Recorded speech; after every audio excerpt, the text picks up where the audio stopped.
Welcome everyone to the Sano Genetics Podcast. I'm Patrick, the co-founder and CEO of Sano, and our guest today on the podcast is Joe Pickrell. He is the CEO and co-founder of Gencove, which is based in New York City, and they're pioneering something called low-pass genome sequencing, which we're going to talk about in a little bit more detail later. Before this, Joe was a professor at the New York Genome Center working on statistical genetics. It's really great to have you on the podcast, Joe. Yeah, thanks a lot for having me. Great. So before we talk about Gencove and low-pass sequencing, what that all is, it'd be great to just hear how you got into population genetics and statistical genetics in the first place. Yeah, so my background is I'm a statistical geneticist. I was doing my PhD at University of Chicago, and ended up working with a guy named Jonathan Pritchard, who's well known in the statistical genetics, population genetics literature for having written programs like Structure. And so basically what we were working on there was the approach was just gather all the new interesting data sets, sit down and think about them a little bit and say, what are the new questions or the long-standing questions? What are the new answers that we can come up with new data? And so that involved new statistical methods, just new data analytics approaches. And so I just kind of fell in love with that approach of taking large amounts of data and trying to point it at really interesting problems. Right. And what were some of the problems that were interesting when you were doing your PhD, or I guess after that you went on to start your own group? What were some of the things you were interested in? Yeah. So early on, it was things like adaptation. So how have humans evolved to adapt to different parts of the world? And so we did a lot of work on understanding the genes that are involved in adaptation to different environments in Europe or in East Asia or in Africa. And then we became interested in, sort of totally different, but like similar in the sense of their statistical problems of understanding how genetic variants influence gene expression, and so in turn phenotypes. And so how do we start building up the understanding at a molecular level of how does a genetic variant influence the expression of a gene that then influences your risk of heart disease or Alzheimer's disease or something like that. And so can we use genetics as sort of like the anchor to put together these types of networks? And so very different problems, but all sort of unified by this is the new type of data that we can generate, and how can we point statistical tools at these data? Right. And how have you seen that change over the last decade or so in terms of the size of the research studies or even the questions you're trying to answer? Yeah, more data, for sure. The questions surprisingly change a lot more slowly than the data. And so we were working on things like in lymphoblastoid cell lines, the HapMap cell lines. We had something like 100 or something like that, some number of LCLs. And we're looking at questions like, what is the contribution of genetic variants in cis, so genetic variants near a gene versus far from a gene? How do genetic variants that are far from a gene contribute to the expression of a gene? How do genetic variants that are near to a gene influence the expression of the gene? And that problem it still exists. Right. 10 years later, sort of quantifying these sort of differences. But now there's just hundreds or thousands of times. Right. And back then it was these lymphoblastoid cell lines, which are kind of an artificial system, right? So you take cells from a couple hundred people, transform them to be basically immortal, right? But now they're doing the GTEC study, for example, is doing what you described in not every, but most of the tissues. All the tissues you can get your hands on. Yeah. And I think what's been really interesting in that is like we started, and everybody started with this idea of like, all right, we'll map the eQTLs. If we map the eQTLs, then we'll understand how diseases work. And that the genetic variants that influence disease, they'll all be eQTLs, and it'll be sort of obvious that you have Alzheimer's, you have an eQTL in, maybe it's an inflammatory disease. And so you have a eQTL in monocytes, and that's what's causing Alzheimer's. And so you take the Alzheimer's GWAS, you take the eQTL GWAS, you overlap them, boom, biology is solved. And it really didn't turn out that way at all. And like I'd argue that even like it's kind of unclear to me that the eQTL studies that we've done in the last 10 years have really informed biology in any like the biology of disease in any sort of real like transformative way. It's been a lot of money and a lot of research and a lot of like interesting stuff, but like of the ultimate goal of can we now use this has this fundamentally changed how we understand disease? Not really. Right. For people who are coming at this from less of a scientific background and more of a interest in personal genomics, would you mind just explaining, because I think it's really important, what an eQTL is and this thought process of genetic variant to change in a gene to then some change on the level of the organism? Yeah. So if you look at the level of an organism, we can identify genetic variants that influence traits. And so I and many other people have sort of tried to quantify of the genetic variants that influence traits, how many of them actually change a protein sequence, like the actual, the structure of your hair or the structure of your blood cells or the actual, like the physical protein thing. sequence. Yeah. And how many of them don't. And so what ends up being the case is the vast majority of them don't. They don't influence the actual protein sequences. They do something else. You can see like there's something over here that's very clearly associated with the disease, but it's not near any gene, or maybe it's near some genes, but it's not in any of the genes. And so the hypothesis, which makes sense, is that, it must influence like the amount of the gene, the timing of when it's turned on, and all of these types of things. And so that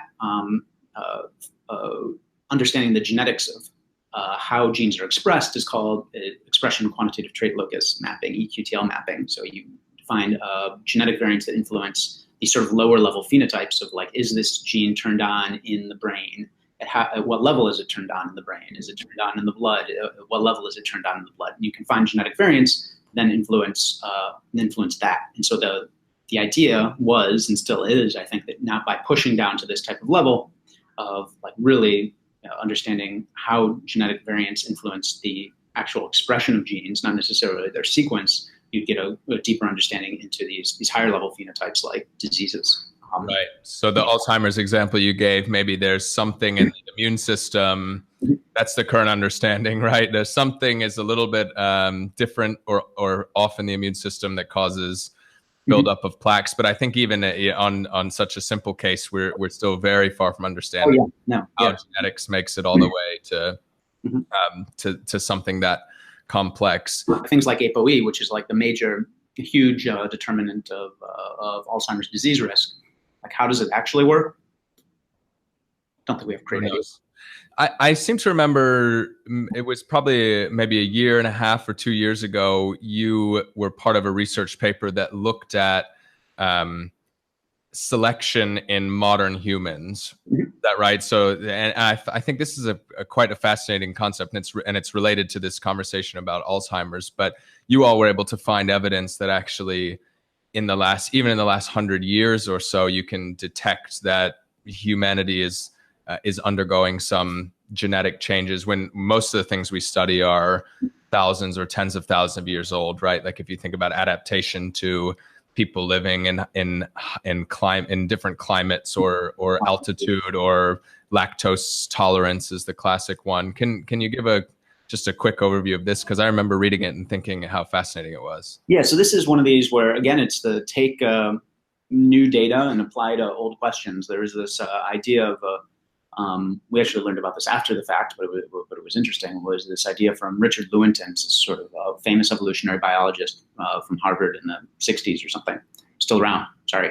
But like, that's when he was in his heyday. And he sort of gave this presentation trying to say, how could we really understand the genetics of adaptation?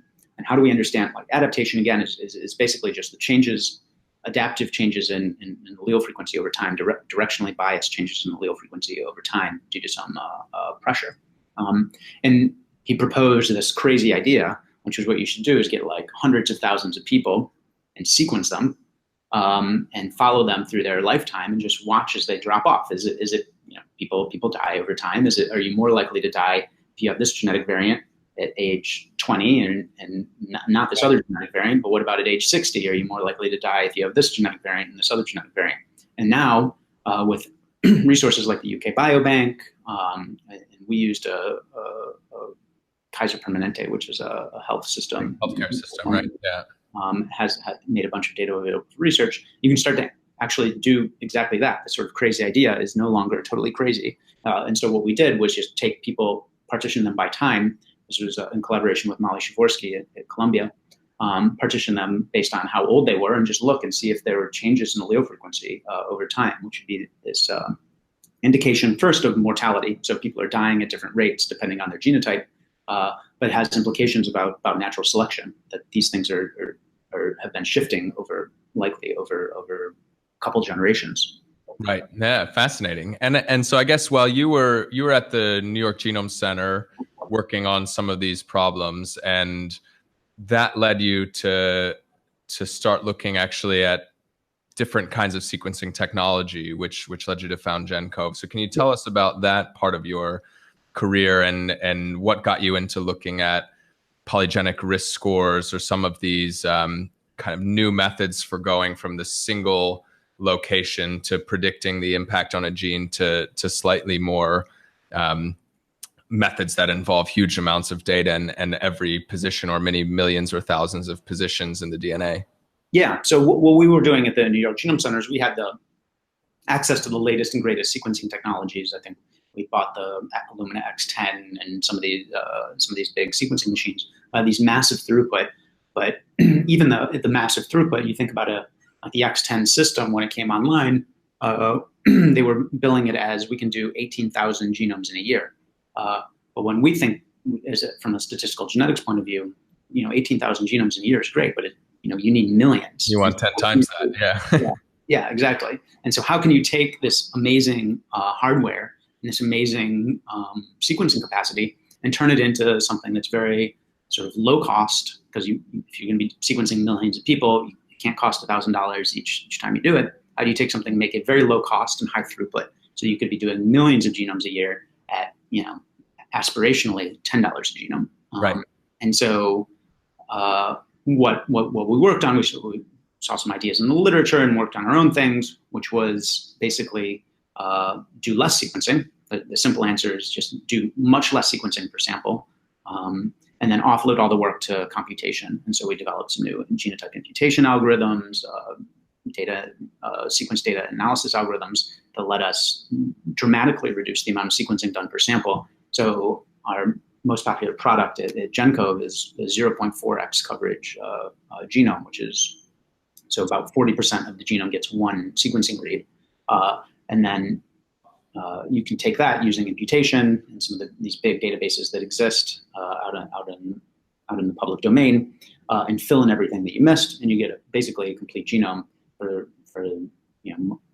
orders of magnitude less expensive. Right. So just for comparison, if you're talking about the $1,000 genome, it's probably, depending on where you are, a little bit less than that now, but still $800 or $900. Then that's typically 30x sequencing, right? So you're going to sequence every position redundantly, so you'll know for sure we've got a T here because I've sequenced a T 30 times. But the method you use, actually, you don't even sequence every base, right? But then you have some clever algorithms that allow you to basically borrow information from other sequences to fill in the blanks, right?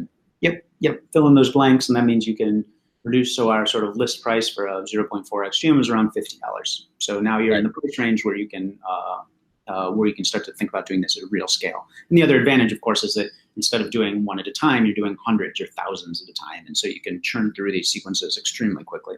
So how does this compare to a genotype array, which companies like 23andMe or Ancestry, so most people that I think actually a lot of people don't quite realize the difference in the types of technology used. So maybe it's worth just going through what these direct consumer companies use and why they're typically $100 or $150, and maybe how what you're doing compares to that. Yeah, no, exactly. And so $1,000 genome isn't compatible with the types of price points that the direct-to-consumer companies need to hit in order to get adoption. And so what everyone uses is an older technology called a genotyping array. Where you don't look at the whole genome, you look at a well-chosen, hopefully, set of hundreds of thousands of particularly chosen sites that you knew about ahead of time. And so you can put these on a genotyping array. You hybridize the DNA to that, and some of them light up or not, depending on the genetic variant that's there. And so with a technology like this, you can measure, instead of measuring 3.3 billion bases of somebody's genome, you can measure 100,000 sites, several 100,000 sites, with great accuracy. And that lets you get down to these types of price points that make it compelling for something like a consumer genetics company. And so what we do with sequencing at Gencove, low pass sequencing, is we get to those types of price points, but with hundreds of times more data. And so it depends on the application. The real advantage, if you're doing like a genome-wide association study, this amount of data increases your power to identify genetic associations. If you're doing a polygenic risk scores, the increased imputation accuracy allows you to more accurately measure a polygenic risk score. These are the types of advantages of moving to a sequencing-based technology over genotyping technology. Yeah, so there strike me as a couple of really interesting potential advantages to this. My understanding is the genotyping arrays, because like you've said, you've pre-selected things that you know about. Almost by design, you're missing rare things that you didn't know about. So if you have a genetic variant that's arisen in the past couple of generations, then it's probably not going to be captured by one of those chips. So does the low pass sequencing method allow you to pick up some of these things basically that you might have missed otherwise? Yeah, exactly. So especially once you start to get to some sort of scale, if you're we've done these back of the envelope, or sometimes actually actual studies of identifying de novo identification of genetic variation from low pass sequencing. And the back of the envelope is if it's present in about 10 copies, if a genetic variant is present in about 10 copies in the sample, and you've run low pass sequencing, then you can probably detect it. Right. And that's 10 copies in 100 people isn't very low frequency, but 10 copies in 100,000 people is extremely low frequency. And so if a company like Ancestry or 23andMe had started like this, then they'd be there are many millions of samples. They'd be pushing down to very rare variants, and now being able to impute those and call those. Right. So you, I'm guessing, then can offer this out to lots of different people, but because you're doing all the sequencing and analysis in one place, everybody can benefit from that pooled base of knowledge, right? So you can actually start to impute or guess these rare variants much better than anyone could do on their own. Is that right? That makes sense. And do you have interest from some of these companies to start working with you guys? I think a lot of what if you go and talk to, so we actually launched with we had a direct to consumer type product, and if you ask people what they're really interested in, like the real driver of a lot of adoption in direct to consumer genetics is things like genealogy. Actually not a lot of the adoption. I think the main driver, I would say, of the adoption of direct to consumer genetics is genealogy. That's why Ancestry DNA is the biggest, right? And not any of the others. Yeah. Yep, exactly. And so if you look at just from a pure, like, is there something that you can do better with low pass sequencing than genotyping arrays from the perspective of genealogy? They're probably fine. Right. And so I think that's there's an important choice in any company, which is choose the right technology for what you actually need to do. And if your goal is to do genealogy, like you're fine with the genotyping array. I don't think there's any particular advantage of one technology versus another. But you mentioned polygenic risk scores earlier, which it seems to me like there's going to be huge demand from the healthcare system, if not, we hope, I guess, if not from consumers. Would you mind explaining a little more detail what that is? Yeah, polygenic risk score is, so if you're trying to predict somebody's disease risk of disease. What we've learned over the past 10, 15, 20 years from human genetics is that there's not a single variant that's going to predict your risk of disease. Maybe there's in the case like Alzheimer's, there's ApoE, which is a single genetic variant that predicts your risk of disease. But overall, if you want to do the best at predicting, disease in hundreds of thousands or millions of people, disease risk is influenced by many thousands or tens of thousands or hundreds of thousands of genetic variants that you carry or don't carry. And so in order to make a more accurate disease risk prediction, you need to actually measure all tens or hundreds of thousands of those genetic variants and sum them up into a score. All of them are fairly small effects. So it's sort of saying you have 1,000 genetic variants that increase risk of disease and 200 that decrease risk of disease, so your increased risk of disease. Right. And so they all sort of act in these very small effect type models, but there are many hundreds of thousands of them, which means they add up to something substantial. And so what you can now do with these things like polygenic risk scores is measure all of these genetic variants, add them up into this score, and start partitioning people into categories of disease risk. You've probably seen the great papers by Sake Kathirison and colleagues, where it's saying the people out in the tails, people with for whatever reason, unluckily ended up with many more disease risk increasing alleles than disease risk decreasing alleles. They end up with much higher risk of disease, and cardiovascular disease, breast cancer, a number of other diseases. Yeah, there seems to be quite a bit of debate as to whether these scores whether and how much utility they're going to add in the healthcare system. Based on my understanding of it, it seems to me like they're going to be a very powerful tool. They may not be life-changing for everyone, but for 2 or 3% of people who do fall into this category, they're often, if you take cardiovascular disease, for example, they're often not obviously affected by any of the other major risk factors. In some cases, they don't have high cholesterol. They don't necessarily have, they're not smoking. They may even be active. But like you said, there's a genetic roll of the dice or a bad flip of the coin that means they've ended up with a really high number of these risk variants compared to non-risk. Yeah, no, totally agree with that. Like, I think a lot of this debate will sort of be resolved just by rolling this stuff out, and there will be these clinical trials. I know they're underway, right. And so just assembling the level of evidence to convince everyone is very different than sort of the level of evidence of a few people, early adopters and people who sort of like try to see where the technology will be in a few years. And so, the medical establishment is fairly conservative in a lot of ways. Yeah. And so that, because people are always trying to sell them a bill of goods that we have this latest technology that'll change your life, and this one will change your life, and that one will change your life. But ultimately, in the end, only a handful of things really catch on. I think polygenic risk scores will end up being very useful. One of the other issues that people often bring up with them is that they don't translate as well across different people with different ethnic backgrounds. Is that something that you all have looked at or worked on? Mm-hmm. Yeah, so we've looked at it a bit. It's really it's a data problem of getting these.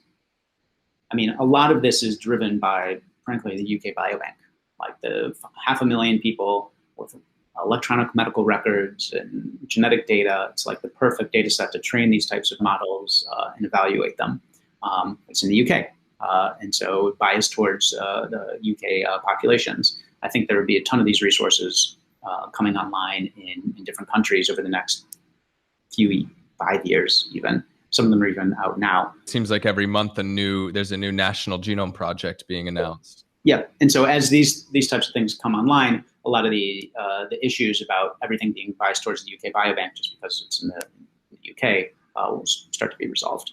Right, and is the root of the problem, is it one of these issues of bias in the genotype chips, or is it just that there's not enough data of each? So could it, is it that the chips were designed based on people of British ancestry or European ancestry, and then they're being applied elsewhere? Is it possible that an unbiased method like sequencing can help? And I'm not actually sure. I'm sure people are out there working on these kind of things, but I don't know the answer. Yeah, I think so. It's both. I think there's a contribution of just not measuring enough people of a given ancestry. And then there's a problem of the actual technology used to make that measurement. And there's no doubt that, you take the cheapest genotyping arrays, things like the Illumina GSA, they don't perform well in African populations, for example. It's just, there's not enough sites on the chip to cover the diversity of African populations. It just the math doesn't add up. And so moving to a sequencing-based technology would undoubtedly help. Like the actual, how much would it help versus just doing it in a large, like running a chip in a large number of people? I don't know the exact number, but both probably certainly contribute. Are the chips getting cheaper as quickly as sequencing is getting cheaper? Are the chips going to be, $3 in 10 years, that like the sequencing is going to be 100 or 50, or is it, or are they changing at different rates? The chips are getting cheaper, definitely, especially as different companies have sort of scaled up. You get to these sorts of economies of scale where you're generating, millions and millions of genotyping arrays. You get a lot of efficiency that way. And so they are getting cheaper. I think it's kind of inevitable that the sequencing prices are dropping much faster. So it's probably the if not already, it's the analysis part that costs more, or maybe even the shipping, right? If you're doing saliva kits, then yep. Oh yeah, or the saliva kit itself. Right, or the saliva kit itself. Those are 5 or 10 pounds, aren't they? Yep. I know we've been talking a lot about humans, but I know that you all, and actually I think pretty much everyone we've had on this podcast has been talking about humans. So I want to just zoom out a little bit, because I know what you're doing can be applied not just to humans, but to basically anything that lives, breathes, reproduces. Would you be able to tell us about some of the interesting research you're working on there? Yeah. So there's a lot of really interesting stuff so we do a lot of work in agriculture. And so genetics, I mean, a lot of the great quantitative geneticists and great population geneticists work in agriculture on, R.A. Fisher analyzing corn plots and things along those lines. But nowadays, there's a ton of genomics work in agriculture. I'm not sure the total number of genotyping arrays may be higher in cattle than it is in humans per year. Right.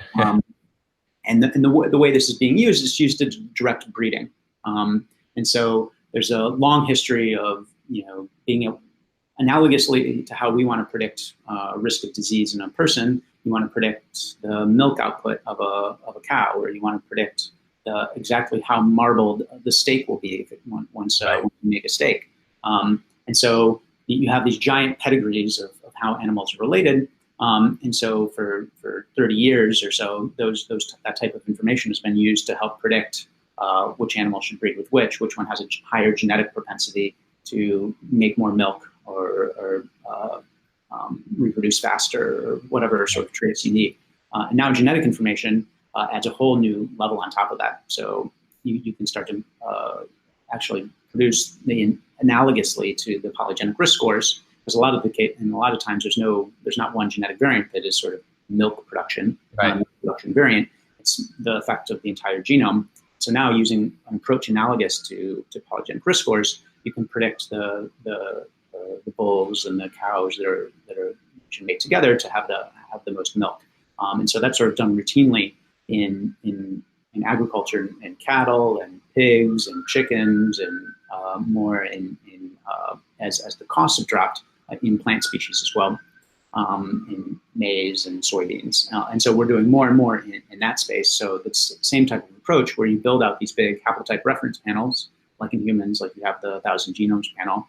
You can generate those now at relatively low cost, and start doing low-pass sequencing in all of these different species as well. And some of these species, they have no genotyping array, so it's not that there's no other option. You want a low-cost, high-throughput technology. Sequencing is the only way to go.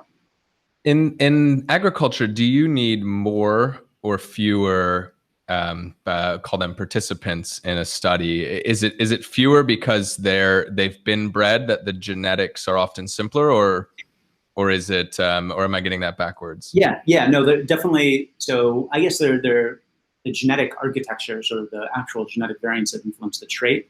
I'm not sure if that's simpler or not, but imputation is certainly easier, right?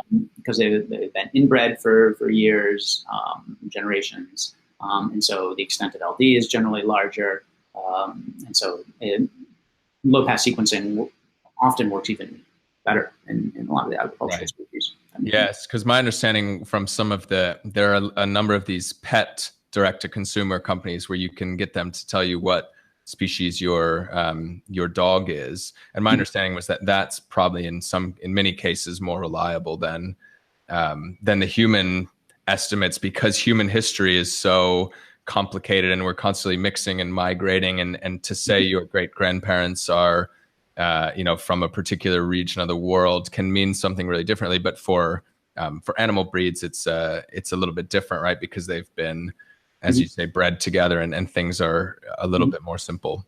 Yep. And so we work with Darwin's Dogs, which is a project out of Eleanor Carlson's lab at the Broad. And we do all the sequencing for them and analytics. And so they're using low-pass sequencing in dogs. And you can definitely tell that, the dog breeds, they've been bred to be breeds. And so unlike humans, which are outbred populations, dog breeds are breeds. And so they're much less homozygous, much more inbred.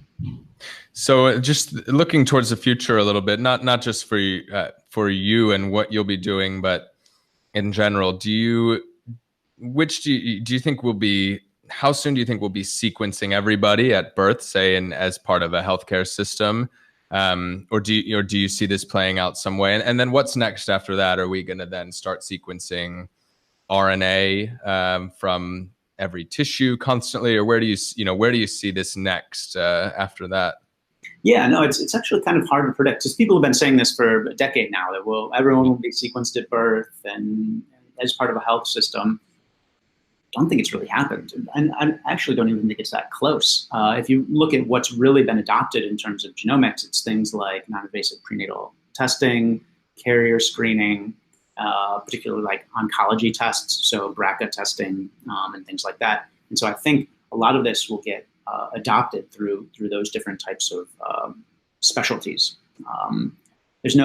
We haven't seen, at least, any demand from like a GP saying, like, someone's coming into my clinic today, I need their genome for some reason. Right. They have a ton of other information that they're trying to sort through anyways. But in particular specialties, again, genomic information adds a ton. And I think what we'll see is that that number of specialties where genomic information adds a ton will continue to grow until eventually there are these sort of progressive healthcare systems that just say, we're not going to have a cardiology test and a cancer test and a prenatal screening test and this test. Let's just, as soon as somebody walks in the door, we'll just get that data from them to start and disperse it as necessary. But that's sort of it's more of a business or market question than a scientific question. I mean, it makes sense that this should travel with you.